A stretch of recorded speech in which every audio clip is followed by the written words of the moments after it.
Hey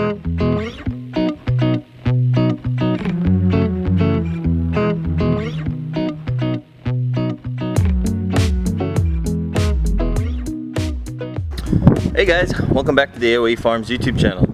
So today is a pretty big day. As you can see, I have everything out of the beds. I started by taking out all the crops that were in, and then I took out all the drip line systems, and then kind of went through, made sure no foreign objects were in the beds, kind of trying to clean up the wood chips that I have. Now that all that's done, I'm getting to starting rebuilding the beds. So the whole process is pretty easy. It's just kind of time consuming. I have a few things I'm going to put in the beds, and I'm going to mix it all together. First thing I have right here is alfalfa. Alfalfa. I could have done the alfalfa meal, which is like a powdered alfalfa. Alfalfa is going to be really great for fertilizing the beds, real nice base. But the reason, what I did instead, and the reason is I got the alfalfa pellets. It's a big bag. I think it's like a 20-pound bag of alfalfa pellets for $15, and I just put a whole bag in this wheelbarrow, and I added water, and I let it sit for the last 3 days, and it's like I don't know if you can see it, but it's really warm underneath. It's like steaming. But so we're gonna start by adding that to the beds. The reason why we chose the pellets is because we want to add more stuff to our beds. We want to build it up. We want it to be thicker, we want it to be deeper, so we're piling higher, and that's going to help us do it. Because we do have a limited amount of compost left. I'm hoping I have enough compost to do the beds and fill up the new raised beds that I built, but I don't know. It's going to be by the hair of my chinny chin chin. So after we get the alfalfa on there, I've got a mix of different amenities. So this is all sorts of different stuff.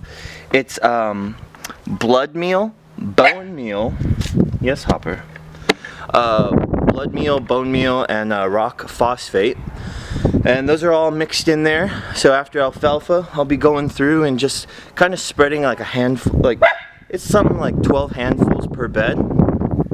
So that's that'll be the next thing, and then after that I'll do compost on top, and after compost I'll be tilthering it in. So a tiller breaks up the ground and mixes it, right? And that will do it at, you know, anywhere from like 5 to 10 inches.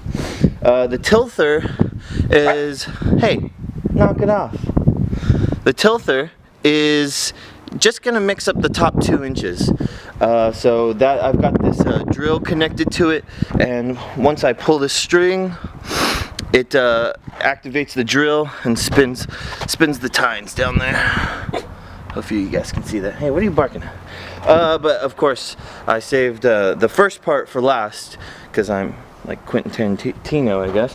But the first thing I need to do is broad fork, which is this big bad boy.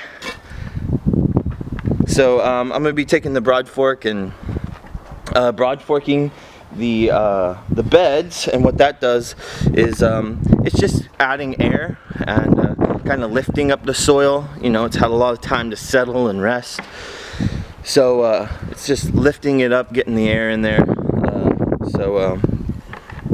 so the dirt's not so compact. So that's what I'm doing. Those are the parts I've got. I'll kind of just record as I'm going. I'm not going to be talking too much, but I'll show you how it's done, and we'll take a look afterwards. Alright, thanks. Alright, so step one is we took the rake and we went through the beds, kind of flattened them out. Going through the beds, I was looking for trash, because that's the wind bringing trash into our beds is an issue here. Looking for weeds and looking for leftover plants, and just kind of getting my spacing out. So next up, I will go ahead and add the alfalfa.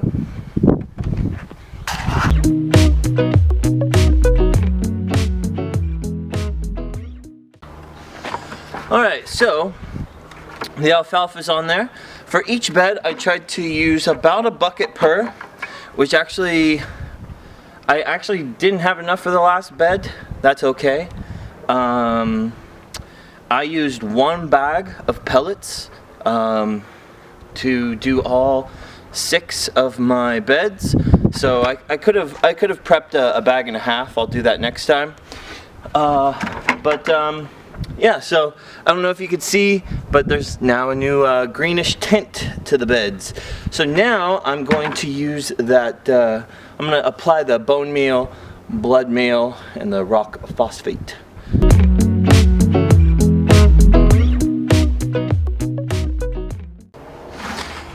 Alright, so now my amenities are in the beds.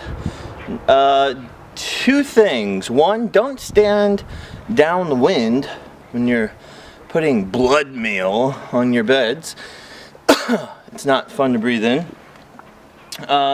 Also, I said it was rock phosphate. It's actually kelp meal I'm putting in. So bone meal, kelp meal, and blood meal. Rock phosphate is, I don't know why I said rock phosphate. That's something I'm gonna do, put in with the tomatoes.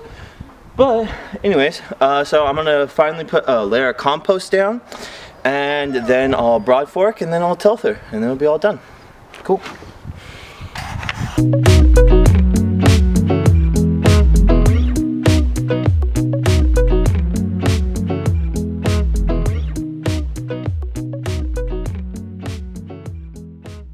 Alright, so I got the first bed done.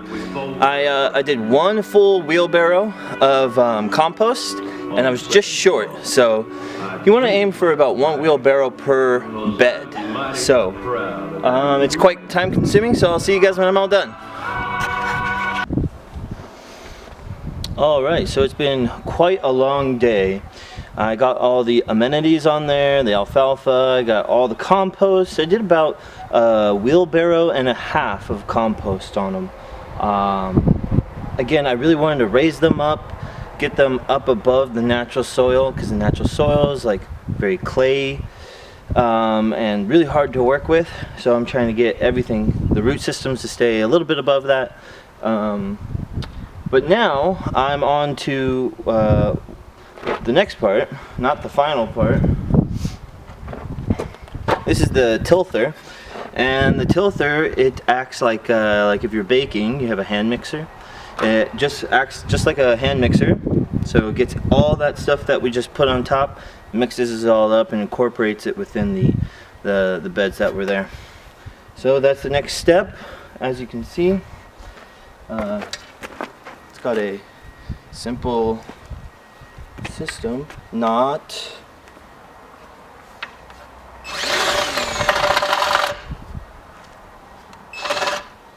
well, it's not working upside down, but as you see, it's connected to a drill, just my drill I had laying around at home, and when I pull this string, it pulls the trigger of the drill, and it causes the blades to spin and mix up all the dirt.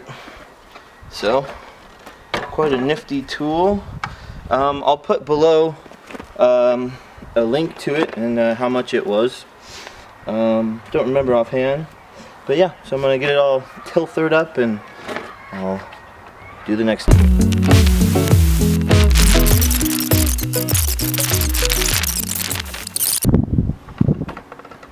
Alright, so there it is. They're all done. Took almost a whole day by myself, but hey, you know what? They're done. They look great. I really built up on them, especially these ones at the end where the carrots, a lot of the root vegetables are gonna go. I made sure to add a lot more to them over there. But yeah, so now it's ready for seeding.